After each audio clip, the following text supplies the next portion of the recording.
Okay, racers, it is race 3 on the ZRL season. It's a points race on Park Perimeter route.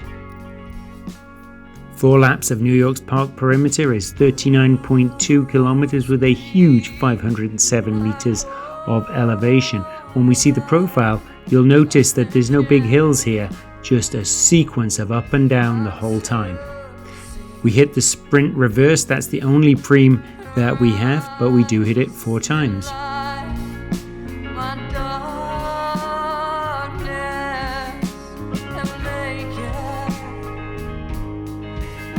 Race on a page, and the headline here that this is a puncher's paradise.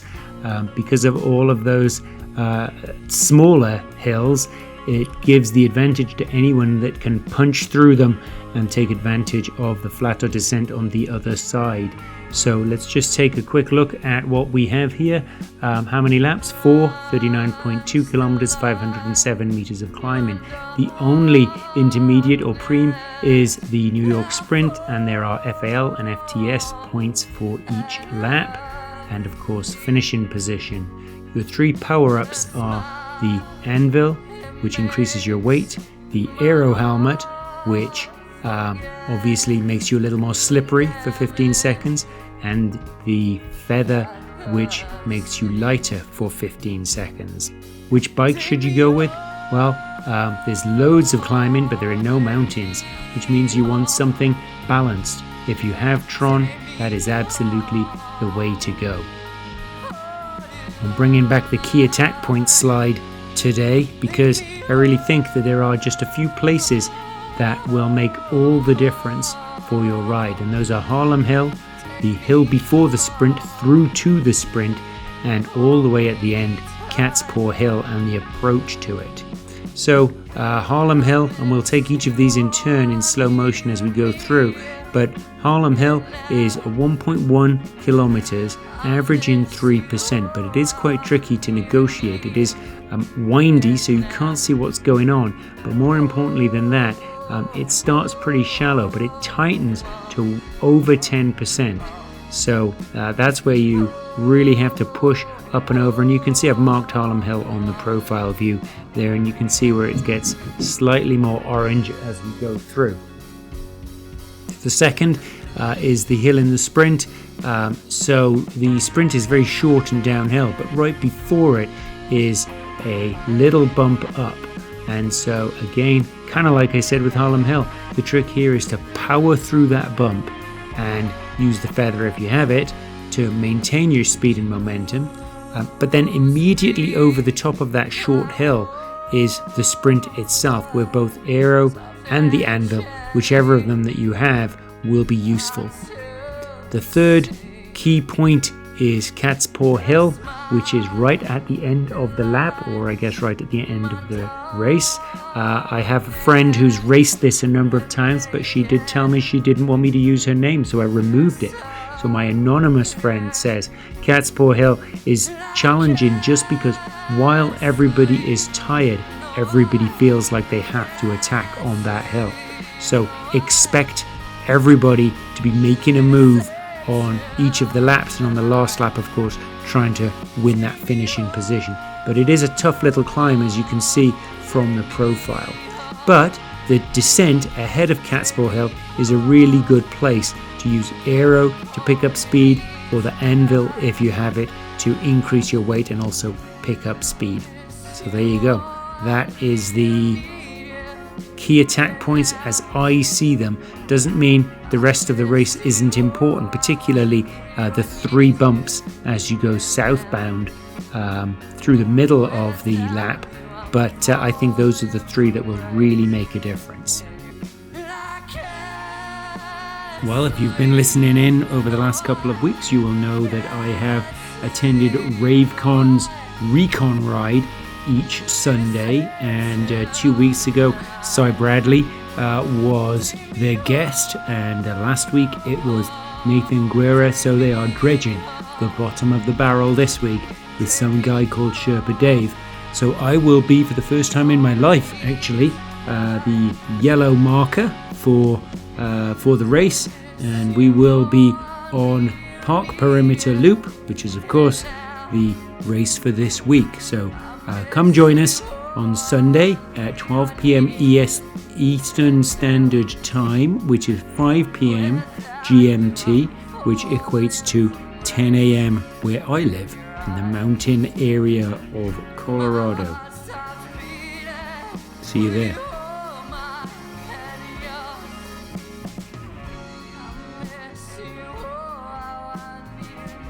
Okay, let's take a look at the DS notes.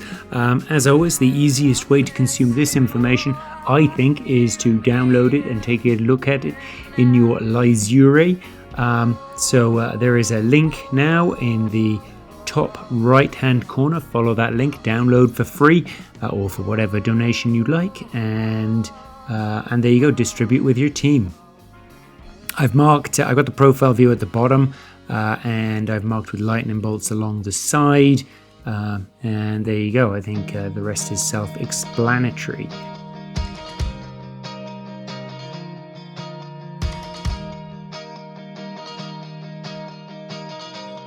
Time for some thank yous, I think. Alright, the January Coffee Club shout out. Huge thanks to everybody on this list who've made a donation in the month of January. Two someones there, but they are different someones. So there you go. And an even bigger thank you. The music that you can hear in the background was donated by A Day in Helsinki, who watch the videos and decided that this would be a great forum for them. Let's just jump in to the target times. All right, what do I think we're looking at here? I think this is not a long lap, but there are 4 of them. So I think ACAT women 51 minutes and the mixed team 48, BCAT 53 and 50-30 respectively, CCAT 1 hour 1 minute for the ladies and 58 minutes for the men, and DCAT 106 for the women and 103 for the mixed. Sorry, on C I called it men, but it's not, it's mixed. So there you go. I shall leave that there for you to consume momentarily. But now let's just jump straight in to a high-speed look at this course, and I will break it down as we go. As always, fast out of the gate, it is a slight incline as we come out of the gate. I've got 1.2 kilometer rolling incline, but you can see that it's not too bad as we go, and there's a lot of 0%. I've said this already, but I will say it again. There's no mountains, but there are lots of climbing. This is a puncher's race. If you can punch over the hills without being too gassed and take advantage of the descent, you will be in the lead group. Alright, so it is, as I say, 1.2 kilometer rolling incline until we get halfway down the lakeside. Make sure you're in your group, make sure you're not making too much effort, stay in the bubble if you can.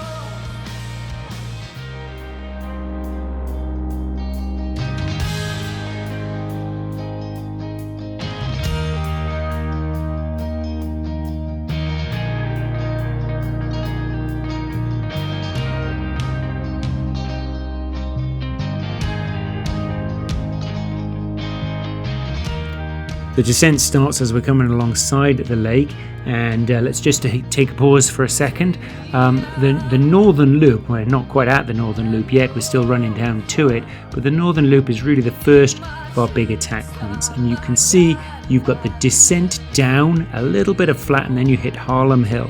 So you want to pick up speed as you're going down into the northern loop, and then you will shed it quickly as you hit Harlem Hill, but you really want to try and push as hard as you can.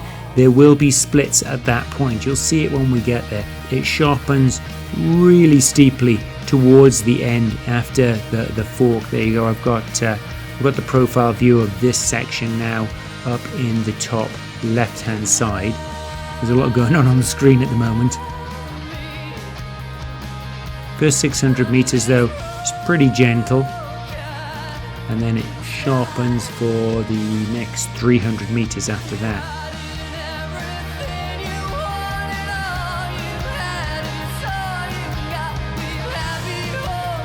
coming up right about now when we see the fork in the road. These forks in the road here and the one a little further on are great landmarks.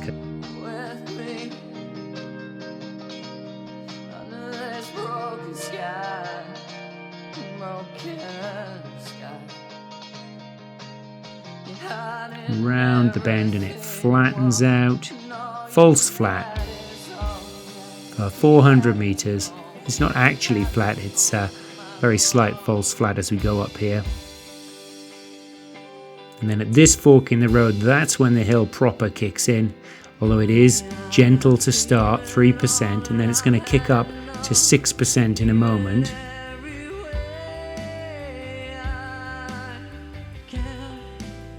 There we go.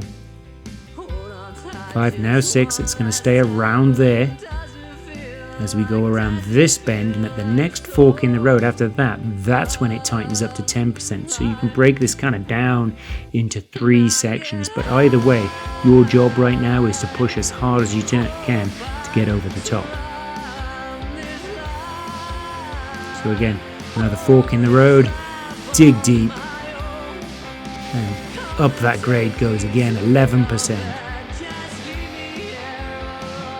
Gonna bump back up to 10 again, I think. There it is. But that second time it hits 10, we're almost at the top. You can see the top, it's fairly obvious there. But now you want to accelerate over the top to pick up speed on the descent. Every aspect of Harlem Hill is going to be tricky for you. Pick up speed now.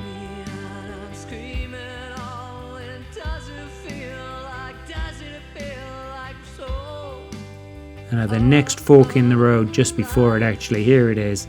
And now we're into what I call the triple bumps, and I call them the triple bumps because there are indeed 3 little bumps. So ramp 1, bump 1 is 500 meters at 3%.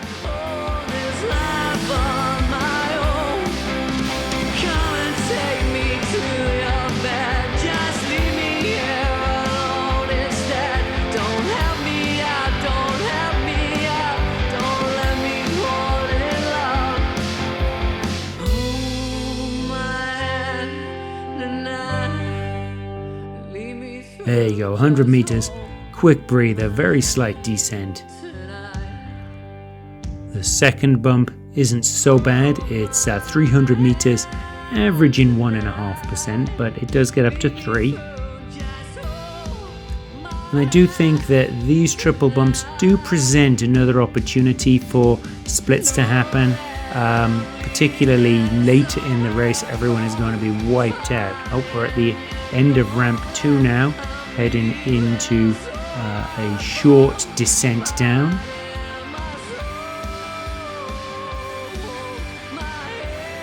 Ramp 3, 400 meters at 2%.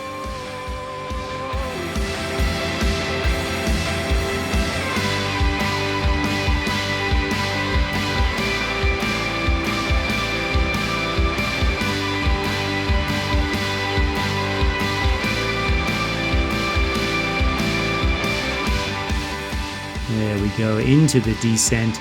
We descend down to 7, 16.8, 26.7 and 36.6 kilometers. It starts really sharp, and then the last 800 meters of the kilometer is just around -2%. But you will pick up speed here, which is really important for the next phase. Keep an eye out in the mini-map for another fork in the road. It's a really good landmark because we're approaching the sprint. More importantly, we're approaching the hill before the sprint. And we'll pause and take a better look at that as well. The sprint is where all the points are, so apart from the finishing, of course, basically the sprint itself is preceded by the hill that you can see. That hill's not too bad, it's 300 meters, averaging 3%, peaking at 6, but it will slow you down. Again, this is a puncheur's race. The trick here is going to be power through this bump so you can accelerate to the downhill sprint. So let's take a look at that. Power up this slope, use the feather if you have it.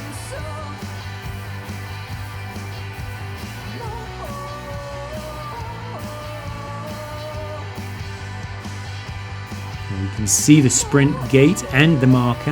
Here it is. This is the shortest, fastest sprint in Zwiftdom, if you ask me. Drop the anvil or the aero as soon as you hit the top of that rise to accelerate through, and there you go. Get back in the pack and recover, and it's 1.6 kilometers of undulation. I'll try and be as quiet as I can so you can listen to a day in Helsinki in the background.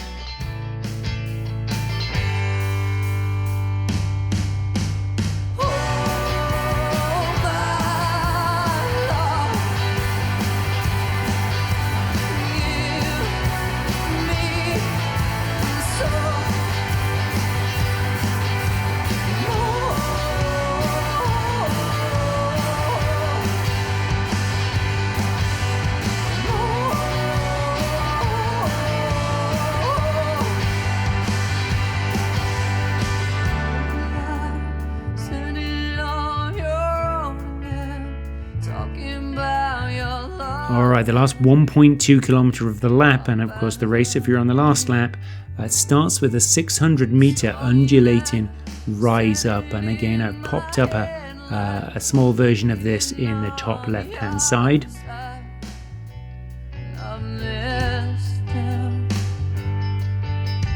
Juliet, sleeping on my own again. Don't wanna talk about. We're approaching the descent into Cat's Paw.